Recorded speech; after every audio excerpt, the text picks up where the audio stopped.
Radyo. Super Radio Balita sa Udtong Tutok.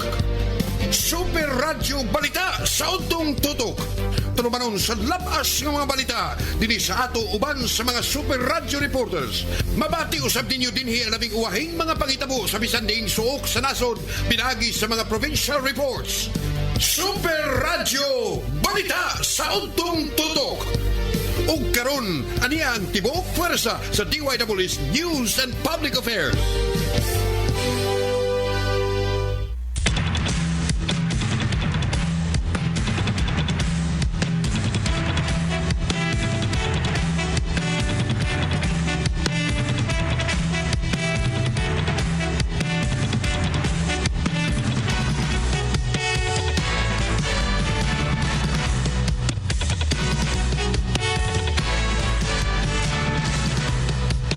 Kabisayan, Mindanao, Pilipinas. Mga kapuso, kumusta gamay yung udto kaninyong tanan? Welcome sa Talumanon. Super Radio Balita sa Udtong Tutok. Ako inyong kapuso, Super Fox Anthony Inzo sa Super Radio. ako yung mahatod. Sulahang tudling sa detalye sa itong mga balita. Lingadlaw karon nga Sabado, pit sa 14 buwan sa Hunyo taga 2025. Kumusta nga tanan nga nagpamati nini nga tong istasyon ang DYWS Super Radio GMA 999 kHz sa dial sa inyong mga radyo. Super Radio Balita sa Udtong Tutok. O karon sa itong mga headlines. Dini sa ato, tulo kapatayng puya. Napalgan sud sa plastic processing compound dito sa lungsod sa Liloan. Super Radio Balita sa Udtong Tutok. Samtang dalagit Mayor Ronald Alan Sisante o guban pa mga opisyal sa lungsod gisuspenso sa ombudsman sud sa unong kabuwan. Super Radio Balita sa Udtong Tutok. 30 anyos nga lalaki na kuano kapin sa 1 million pesos nga balor sa ginadiling drogas dito sa barangay Mamaling, siyudad sa Sugbo. Super Radio Balita sa Udtong Tutok. Sa kauluhan, mga abogado ni Vice President Sara Duterte nangandam na sa ilang itubag sa sumon sa Senate Impeachment Court. Super Radio Balita sa Udtong Tutok. Samtang sa gawa sa nasud, usa sa duha ka mga black box sa nahagsa ng aeroplano sa Air India, nakita na. Super Radio Balita sa Udtong Tutok. Magkatunguluhang tudling sa itong mga balita. Detalye nini, musunod, human lamang sa pipila ka mga pahinumdum. At ang oras, Super Radio Balita sa Udtong Tutok. Super Radio Local News.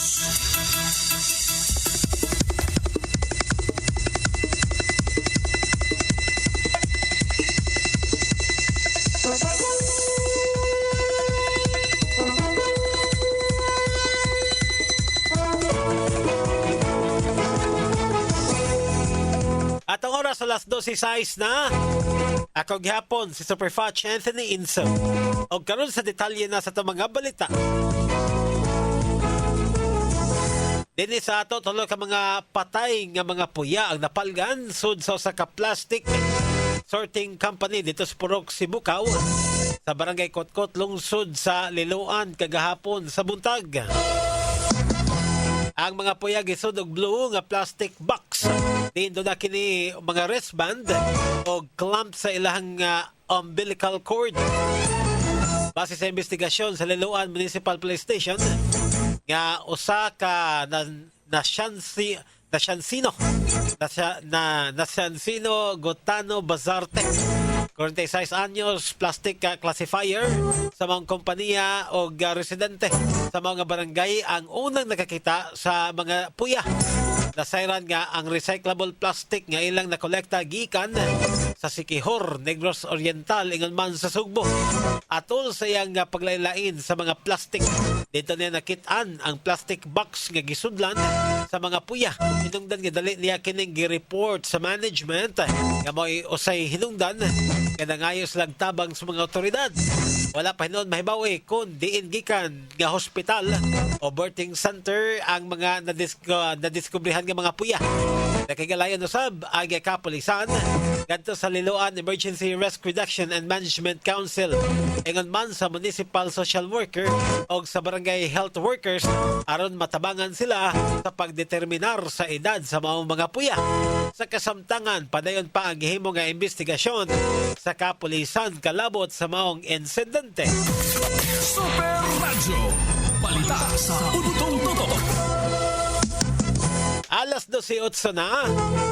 Samtang sa laing balita, gisuspenso sa ombudsman si Delegate Mayor Ronald Alan Sisante, Vice Mayor William Lagahit, ingon man mga SB members nga silang Kevin Bilandres ug laing siyam ka mga sakop sa Bids and Awards Committee nga sila si Municipal Assessor Edmond Centino, Municipal Engineer Expedicitas Linares, Zoning Officer 2 Isandre Ampat, Administrative Aide 6 Claire Bacalya, ingon man Local Legislative Staff Officer 2 Lowell Fajardo, ingon man si Municipal Budget Officer Brenda Vergara, Government Department Head Ronald Abraham Lara og Administrative Assistant 5 Cristina Miranda. Kini gumikan sa kaso nga grave abuse of authority, ingon man grave misconduct, conduct prejudicial to the best interest of the service, dishonesty o conduct unbecoming of a public official. Ang maong kamanduan, executive o ipatuman dayon og pirmado ni Ombudsman Samuel Martires datong Hunyo 2, 2025. Ang mga kaso kabahin kini sa 4,000 metros nga kwadrado nga titulado nga lote nga gipanag-iya sa banay nga silang Jose Rene o Braulio Moran. Nasayran nga niadtong 2023 gitukuran sa mayor og warehouse ang mga lote nga way pagpananghid sa mga tagiya nini. Ipahibaw sa mga tagiya pinagi sila pagsuwat sa munisipyo nga dili nila ibaligya ang mga lote apan ang maong sulat gibaliwa lang kini sa mayor og sa munisipyo. Diatong Marso karong tuiga, nihangyo pa si Mayor Sisante ngadto konseho sa paghimog ordinansa aron sa pagpagawas og pundo nga ibayad sa mga tagiya. Gumikan nini wala na makaagwanta ang mga tagiya og midangop na kini ngadto sa ombudsman og mipasaka og mga kaso ngadto sa mga opisyales. Bisan pa sa mga kaso kadtong niadtong Abril karong tuiga naghimog yun og ordinansa ang konseho aron sa pagpagawas og pondo. Ikiha usab sa mga tagiya ang konseho tungod sa maong ordinansa. Si Sisante na parot sa miaging eleksyon apan si Vice Mayor Lagahit ingon man SB member Lagahit ang nasublian na ilahang posisyon sa nasayran doon na pay 7 ka mga kasong kriminal o administratiba nga nagungong sa buhatan sa ombudsman dito sa Central Office batok kang Mayor Sisante. Super Radio. Balita sa Butong Tutok. Super Radio Reports. Sa taon na Super Radio Report, parking privilege nga sa mga senior citizen sa syudad sa Sugbo, hingpit ng ipatuman. Alan Mahal sa Super Radio. Yes, Super Alan, pasok! Parking privilege alang mismo sa mga senior citizens din sa Dakbayan sa Subo ang hugot na nga ipatuman din mismo sa Dakbayan og pahamtangan og silot kadto mga building uban pa nga mga parking space nga dili ma-avail sa nasgutan nga mga senior citizens gumikan balibaran kini sa mga parking attendant. Ato na sa City Ordinance number 2711 nga nagkumpil ngadto sa mga business establishment, malls, hospital, clinics ug uban nga mga similar places din mismo sa Dakbayan sa Subo nga exempt ang mga senior citizens nga mo parking sa ilang mga sakyanan labi na kadtong mga bona fide resident din mismo sa Dakbayan sa Subo. Ang naisgutan nga pribilehiyo matud pa i-presenter lang ang valid ID sa mga senior citizens sa ito mismo sa mga parking attendant or cashier. Ato na seran nga pinasikat sa ordinansa ag first offense may kalabigitan na nini adunay fine nga di mo minus 3,000 pesos. Unya sa second offense 5,000 pesos ug 1 year imprisonment or both nga ipatuman kini kung ugali maabot ang kaso nga to mismo sa korte. Ako sa Lamahayt sa GMA Super Radio DYWS, dapat ito. Super Radio. Balita sa Udtong Totok. Alas 12:12 na. Samtang sa pikas bahin na sikop ang usa ka 30 anyos nga lalaki atol sa gihimo nga bypass operation sa kapulisan sa sitio San Juan, barangay Mambaling, siyudad sa Sugbo nitong Huwebes sa gabi. Ang suspect gila nga si alias Amay, may trabaho, residente sa sitio Riverside, barangay Dulo Fatima sa siyudad sa Sugbo. Ang suspect gikonsiderar nga high value individual sa pagpamaligya o ginadiling drogas na kumpiskar gikan sa suspect aga 100 gramos o 150 gramos sa gituhan nga shabu nga may balor og kapin sa 1 million pesos. Gawas nini nakuha usab kaniya ang budol money, sling bag ug puto sa pagkaon nga gisudlan sa ginadiling drogas. Ang mga nasakmit nga ebidensya gida gadto sa Regional Forensic Unit 7 alang sa imong nga chemical analysis. Ang suspect magatubang og kasong kalapasan sa Republic Act number 9165 kon ang Comprehensive Dangerous Drugs Act of 2002. Super Radio. Balita sa Udtong Totok. Super Radio Reports. Dugang report gikan sa mga kaubanan. Di ay minor de edad nadakpan sa paghupot og syabo o gikiha. Lloyd Suarez sa Super Radio. Yes, Super Lloyd. Pasok.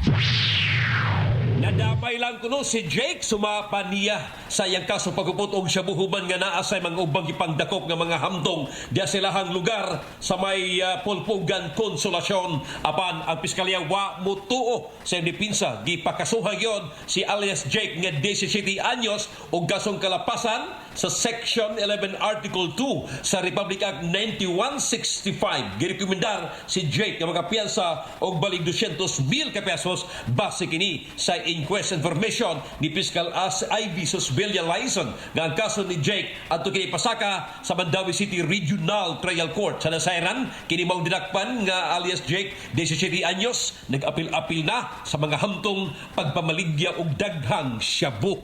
Kini si Lloyd Suarez sa Jimmy Super Radio DYWS, dapat totoo. Super Radio. Balita sa Udtong Totok. Daghang salamat Super Lloyd samtang sa pikas bahin. Di ay laing duha ka mga lalaki na sikap sa drug operation dito sa Dakbayan sa Lapu-Lapu. Norman Mendoza sa Super Radio. Yes, Super Norman. Pasok. Laing duha ka mga lalaki ang naaresto sa kapulisan sa gihimo nilang drug buy-bust operation diha sa Dakbayan sa Lapu-Lapu pinaagi sa mga sakop sa City Intelligence Unit alauna pasado kagahapon sa kadlawon diha sa may Hangar General Aviation Road sa Barangay Basak, syudad sa Lapu-Lapu. Ang mga nadakpan nagpangidaron og 23 ug 24 anyos nga pulos nagpuyo diha sa Sitio Iba sa Barangay Basak. Nakuhaan sila og mga pirtos sa gituang shabu nga moabot ngadto sa 5 gramos ang dibugaton og timbang og bubalor kini ngadto sa 34,000 ka pesos. Ang mga sakop gikan sa City Intelligence Unit mao imhimo sa mong drug operation human nakadawat sila og impormasyon nga usa nini kanila ang nalambigit Nining pagpamaligya og illegal nga drugas, sinugdan nga gihimo nila ang surveillance ingon man ang buy-bust operation kagahapon sa kadlawon og positibo nga naresto kini nga duha samtangan karon nga gitanggong diha sa Lapu-Lapu City Police Office Holding Cell og gikatakda sila pasakaan og tukma ang mga kaso ning mosunod nga mga adlaw. Kini Super Norman Mendoza sa GMA Super Radio DYWS, dapat totoo. Super Radio, balita sa Udtong Totok. Super Radio, balita sa Udtong Totok. Super Radio, National News.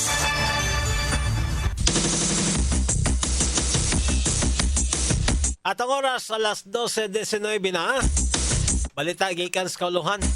Iandam na sa mga abogado ni Vice President Sara Duterte ang ilang tubag sa sumon gikan sa Senate Impeachment Court. Sama sa Vice Presidente nga ilang gisabutan ang ilang tubag nini iniadtong Hunyo 11 ito sa impeachment court og sumon batok kang Duterte og sa iyahang opisina. Gitagaan og napo kaadlaw ang Vice Presidente sa pagtubag sa naasoy nga sumon. Super Radyo Balita sa Utong Tutok. Samtang sa pikas bahin, ipaandam sa Department of Energy kan DOE ang mga motorista tungod sa gilauman nga pagsaka sa presyo sa mga produktong petrolyo. Base sa pagbanabana sa DOE, musaka og 80 centimos ngadto na sa piso ang kada litro sa gasolina o diesel. Samtang sa kerosene, posibleng musaka ang presyo ngadto na sa 80 centimos ang kada litro. Usa sa mga nakitang hinungdan sa DOE sa pagsaka sa presyo nini o ang tensyon tali na sa Israel o sa Iran. Sagad nga ipatuman ang usbaw sa presyo sa mga gasolina sa adlaw nga Martes. Super Radyo Balita sa Utong Tutok. Super Radyo International News.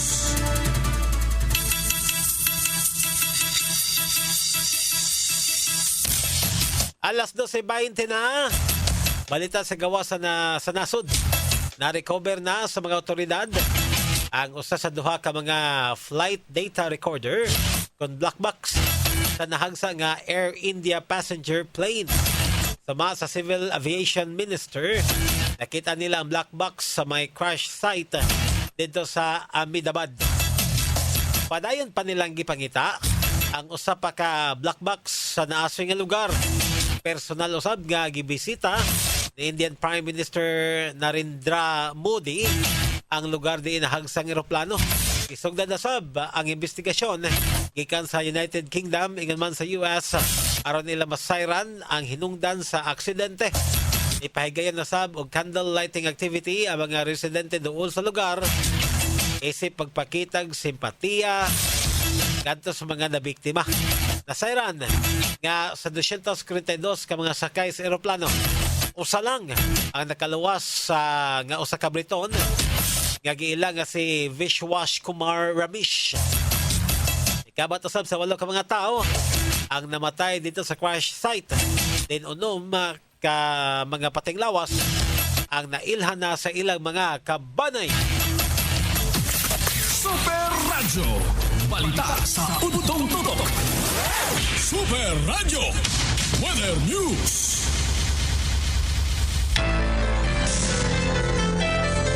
At ang oras alas 12:22 na. Dito maglangan ato sang siren na itong update sa lakat sa panahon sa masunod nga 24 oras. At ikaw ba na weather specialist gikan sa Pag-asa Mactan? Mamana Dumdum, may ngudto. Yes, may unto sir, may unto sa Tanti Paminaw, makinatang weather update karong adlaw. Easterlies may nagapektar sa dakong parte sa Visayas lakipan sa Central Visayas ug ITCZ nagapektar sa Eastern Visayas. So para adlaw watay gina-monitor na LPR bagyo sulod sa tong area of responsibility. Sa forecast weather condition, ang dakong parte sa Visayas baka sinatikitag generally for weather gawas lang sa tsansa sa patak-patak nga pag-ulan o kani mga isolated rain showers or thunderstorms. Sa hangin ug sa kadagatan, hinay ngadto sa kasarangan na hangin ikan sa Silakan ngadto sa Silakan ang magap sa labis tibok Visayas. Man makadagatan malinaw ngadto sa kasarangan. Og diri sa Sugbo kadagatan na ay pagtaob alas 2 size sa kutuhon ganiha o munas balik inig alas 7:47 sa kagabi. At ang temperatura sa Metro Cebu karong adlaw na sa 26 to 32 degrees Celsius. Og ang adlaw mosalop alas 6 karong gabi.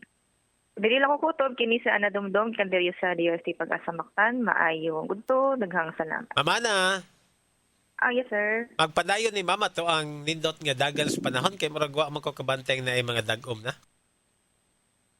Yes sir, in the next 3 days expect tag-ingani atong panahon sir. Pero wa tay gibantayan karon nga bati nga lakat sa panahon sa within the par or outside par? Yes sir, so far wala tay ginamonitor karon duol sa to sa Philippine Area of Responsibility apan padayon ang atong pag-atang sa atong mga weather update. I see. Pero doon na ba tayo expected nga mga thunderstorm nga mga mahitabo, ma'am, sa pipila ka lugar? Yes sir, kanong adlaw although generally fair weather ta nagapon tay chance ani mga patak-patak nga pag-ulan, mga isolated rain showers or thunderstorms or mga pag-ulan na pagdugdug kilat, especially mitabo kini sa kahaponon or sa kagabion. I see. Sige ma'am, salamat kayo. Mayong udto. O isa pa yan sir, may good to. Super Radio Weather News. Super Radio Balita sa Udtong Tutok. Ang report gikas Pag-asa Mactan gigya pinagi ni Mama na Dumdum. May hingpit nga nitapos karon sa tong tulumanon. Super Radio Balita sa Udtong Tutok. Apan sa lepo ko hingpit nga manamilit. Ako nang balikan ng mga headlines.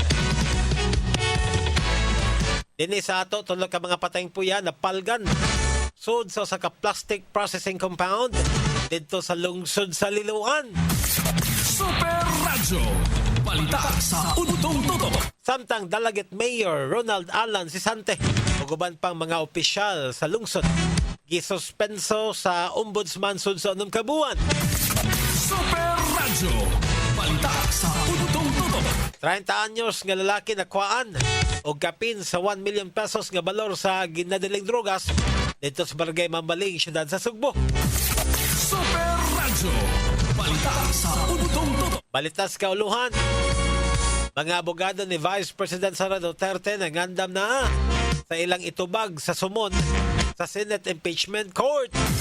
Super Radio Balita sa Udtong Tutok. Samtang sa gawa sa nasud, usa sa duha ka mga black box sa nahagsa nga eroplano dito sa Air India sa India nakita na. Super Radio Balita sa Udtong Tutok. Sangan sa kinatibukang puwersa sa DYWS sa Piradyo GMA, pinagis ng Master Control, Engineer Dondon Villacarlo said, ingan man sa itong transmitter site, Alan Haka. Ito ang Program Director, Algin Bakita, Station Manager, Kate Matos Cortez. Ako na yung kapuso sa Perfatch Anthony Inso, manamilit na kaninyo pinagis pag-ingon, dalago ng Diyos. Mayong Udto Pilipinas, dapat totoo. Super Radio Balita sa Udtong Tutok.